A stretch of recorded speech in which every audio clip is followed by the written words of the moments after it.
What's your morning routine like? Like, you get up, you got some time, you get a coffee in you make some phone calls, maybe read the paper. Like, what do you do in your morning routine on the road? I keep it pretty simple. I wake up, I try not to sleep in too much because you can fall into a habit of that. So I like to try to get up, get moving. So I usually wake up, run to the closest Starbucks, grab a little coffee, or if there's a good breakfast spot that's walkable, I'll hit a breakfast spot, grab something to go, bring it back to my room. I'll eat a little bit, and then I start watching some film to prepare for the game. Watch the film a little bit, make a couple phone calls. Nothing crazy, nothing out of the ordinary. When you are deciding what you're going to do for your meals for the day, like the clubhouse, you pay dues for that, or I don't know if that's changed, if that's provided, but you got to tip the clubbies. I always see that. But do you take food out of there, or do you wait to get to the field so you can eat? Because I always see guys leaving with big bags of food when they go back to their room. I call it that's my grocery shop, is the field. I'm always snagging a few extra waters or Gatorades and some snacks to take back. I think we do. I guess it does come out of our check, with the dues, and we tip the clubhouse attendance. So I think it's justified to take a few snacks home in case I get hungry. Well, Kiz, let's focus on the important part of last night's game, which is you were 2 for 4 with 2 RBI. How about that? Yep. That was I thought my at-bats were pretty good, which is hard to do in a game that gets out of hand pretty quick like that. So, and really for our whole team, we did at a point battle back to bring it within 5 or 6, and then if you can bring it back to within 5 or 6 runs in Colorado, anything is possible. So, I thought that was a bright spot, bringing it back in that game. And sometimes it happens when a team gets hot like that and they're getting bloopers and choppers to fall in. It sets up the big homers. So that's just a part of the game. Sometimes it happens. And over a 162 game season, you're going to have games like last night. You're also going to have a game where, let's say, you just lose in heartbreaking fashion by 1 run. And so the question is, if you're going to have to lose those games, even the best teams in baseball lose 60 times a year, is it actually better to lose a lopsided game than a 1-run heartbreaker?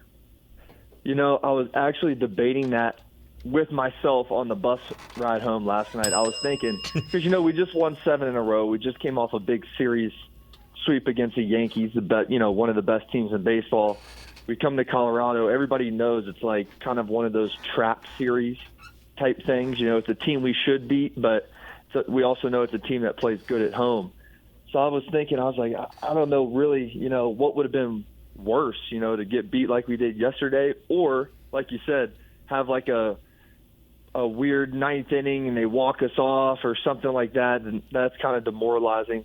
Honestly, I couldn't tell you. You never really want to get beat bad, but I'll tell you this, the team wasn't as down as I thought they would be after that game. It's just people chalk it up to, well, it just wasn't our day and it was their day.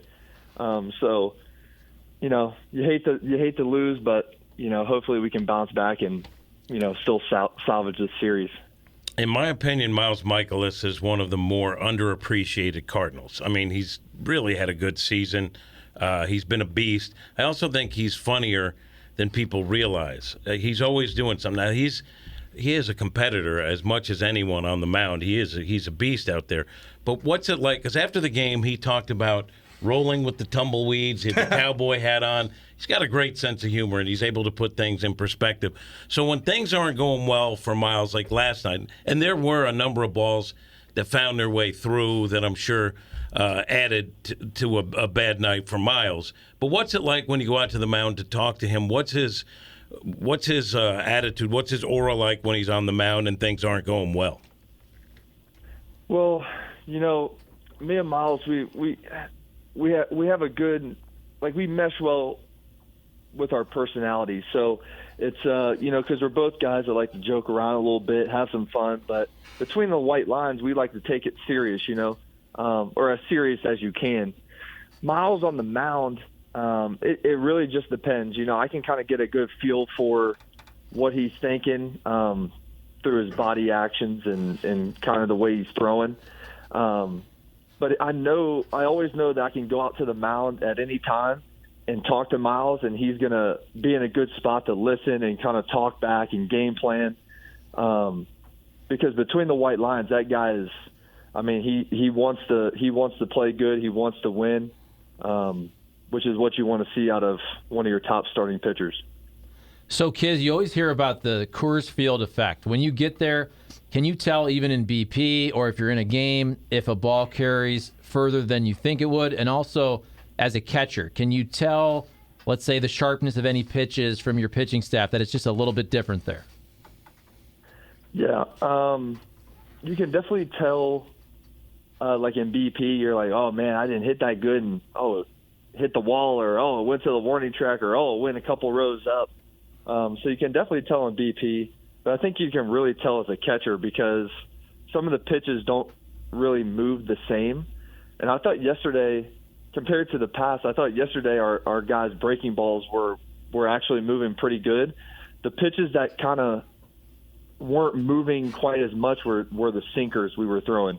They were kind of staying up a little bit, not quite having that good sink and run, like kind of depth to it. So I think that was the biggest one. Biggest thing I noticed was just on that sinker last night, especially, that it just didn't have that normal depth. So, there's definitely a difference because, I talked to Nolan about it, and he's like, there's a huge difference playing in Colorado. So, we just got to roll with the punches and keep making pitches and keep swinging it. So Charlie Marlowe's been around baseball a long time, and I think he rightfully pointed out that the most important detail from last night is you had 2 hits. Mm-hmm. And 2 ribbies. You're up to 220 now. And, if you're not playing every day, it's hard to bring that average back around. But you have been on a real hot streak lately. What's the difference between early on where I know you're hitting the ball hard, but at guys, and now where you're hitting the ball and you're, finding some holes too? What's the difference in terms of your approach when things are going well at the plate? Yeah. The first 2 months I played pretty well. I was hitting good. The 1 month, what was it, June? June absolutely killed me. It was a bad month. And then once I got out of June, I got back on track. So I think it's just I hate the month of June. Or something like that. It really is messing me up. But what got me back on track is just sticking to my game, and what that means for me, line drive approach, not trying to do too much because you can get into a bad habit of trying to do too much when you're not playing every day. I need to hit a home run to help the team win, or I need to do this or do that, and that's not the reason you're in there. The reason you're in there is to take a good at bat, have a good approach, hit a line drive, and those line drives will eventually turn into home runs and doubles. But getting on base for those guys at the top of the lineup, because I'm batting 8th or 9th, my goal is to get on base for the big boppers like Carlson, Goldschmidt, Gorman, Arenado. If I can get on base for those guys, that's a good positive at bat. Yeah, I hear you on that, buddy. Text lines, I got a question for you, Kiz. Who's better when you were at NC State, Trea Turner or Carlos Rodon? That's a tough choice. They both were pretty good college baseball players, really good college baseball players. The year I played with them, I think Carlos I don't think it was a sub-2, but I think it was right at a 2 ERA, which is pretty lights out. Although he did have a 5-6 record. We ran into some tough pitching, and he struggled getting some run support actually. And I think Trea hit well, stole some bases like he always does. Both legendary Wolfpack players, and they're doing their thing in the big leagues too. How many big leaguers did you play with at NC State? So Carlos and Trea, I think that's – we had a guy debut this year, Joe Denand, with the Marlins. So, yeah, Joe Denand – who's actually the nephew of Alex Rodriguez. Him, Carlos, and Trea. and me. And I think that's it. I might be missing somebody. I hope I'm not, but I think that's it. Hey, let me ask you something. It might be a dumb question, but it is what it is. I'm known for that. But when I'm watching you back there, and like you have to take out this like card, and you're looking at a card, and you got to put it back in your pocket, and you got to get set. What are you looking at? It's none of your business. Well, yeah. So that's kind of a new thing that we've been doing. It's actually so there's kind of like these scouting reports on it based on the hot zones of the hitters and the hot zones of the pitchers. So it's a more specific plan that takes our pitchers' data and the pitches that they've thrown with all their metrics, spin rate, velocity, horizontal, vertical break, all of their pitch types, and what that specific hitter does against pitches similar to what our guy on the mound throws. So it's kind of just a quick thing, like, if I'm in a spot and I'm like, I don't really know what to call here. Let me check the card and see what maybe the best suggestion in that count is. So it's just kind of like a backup plan in case I ever get stuck or anybody, Yachty gets stuck or anybody gets stuck on. Okay, maybe let me just double check to make sure that this is a good pitch in this situation. It's a good question. That was a good question. Good question, Ken. Give myself a... Hey, Kiz. And a great answer, by the way. Great answer. Never mind the answer. The question is great. No, Kiz, thanks for coming on. We love when you're coming on, man. We're going to be watching you tonight. Go do your thing. Best of luck, Don't buddy. forget to tip your sideline reporters. That's right. Yep. That's right. That's right. Thank you, guys. See you, buddy. See ya. Andrew Knizner always makes time for us, man. Doing He's his great. thing. He is awesome. He had the time zones mixed up yesterday. Oh, really? Yeah. So he was like ready to come on. I was like, no, well, let's do it tomorrow. He's cool. He's totally cool, man. And he answers everything. And you could see, too, like when Miles Michaelis knows what he's doing. When he goes out there to chat with Miles, like it's a two-way street. Same thing when he's caught Waino. You could see the pitching staff respects Kiz. He knows how to break everything down. Like, he really does. Everything's well thought out. I didn't know what that little piece of paper was. So I'm like, that's going to be a pain in the ass. Like, time out. Let me look at this thing. Like, then he explains it. It's like, wow, that's got to be pretty confusing. Although not to him, but to me. It's so data-driven. Every move they make on a major league field is data-driven. I think he actually told a little fib there, though. Not going to lie. Call him back.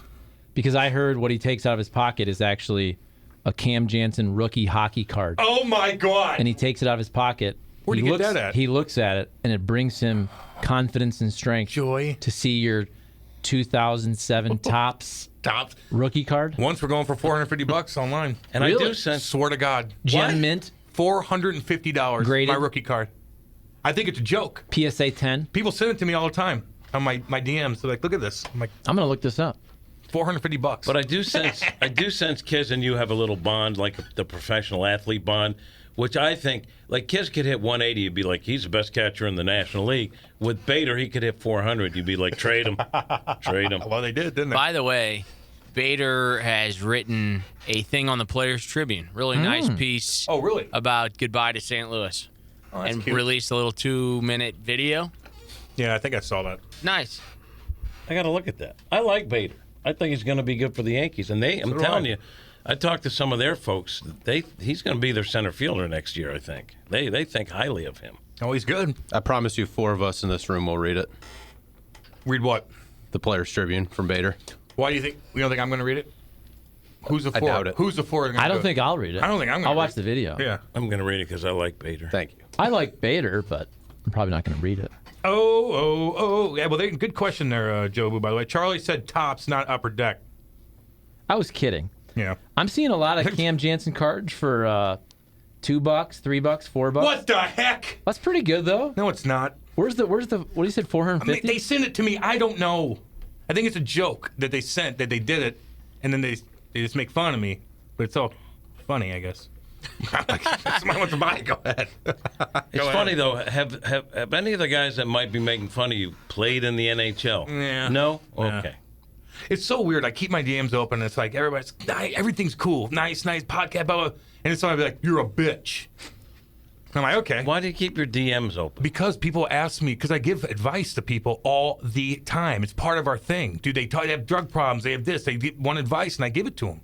I do. It's not easy, I think but I I'd do. provide a similar service by posting pictures of my dog Stella, because there's a healing. It's a healing thing with a process. puppy Yeah, pit. absolutely. Who do we got now? Frankie? Is Frankie coming in? You see him anywhere? He always comes Where's his in. crowd at? He's Where's his early. crew? Where's his crew? Can you ask Andrew who is better, Charlie or Jim? I don't know. I don't know. All right, we'll ask him next time. Well, he hasn't seen me in years. Yeah, that's true. We had quite a bond, though, at spring training. I want to say 2019. We really hit it off. Good year. He's one of those guys you didn't blow off when a better player came along. Excuse me? Like you did to Hicks. You have to interview whoever comes out there. So Poor Hicks. He never recovered from that. I know he's been hurt since then, and Yeah, dude. stuff. And it was all because of my interview. Of course. It always is.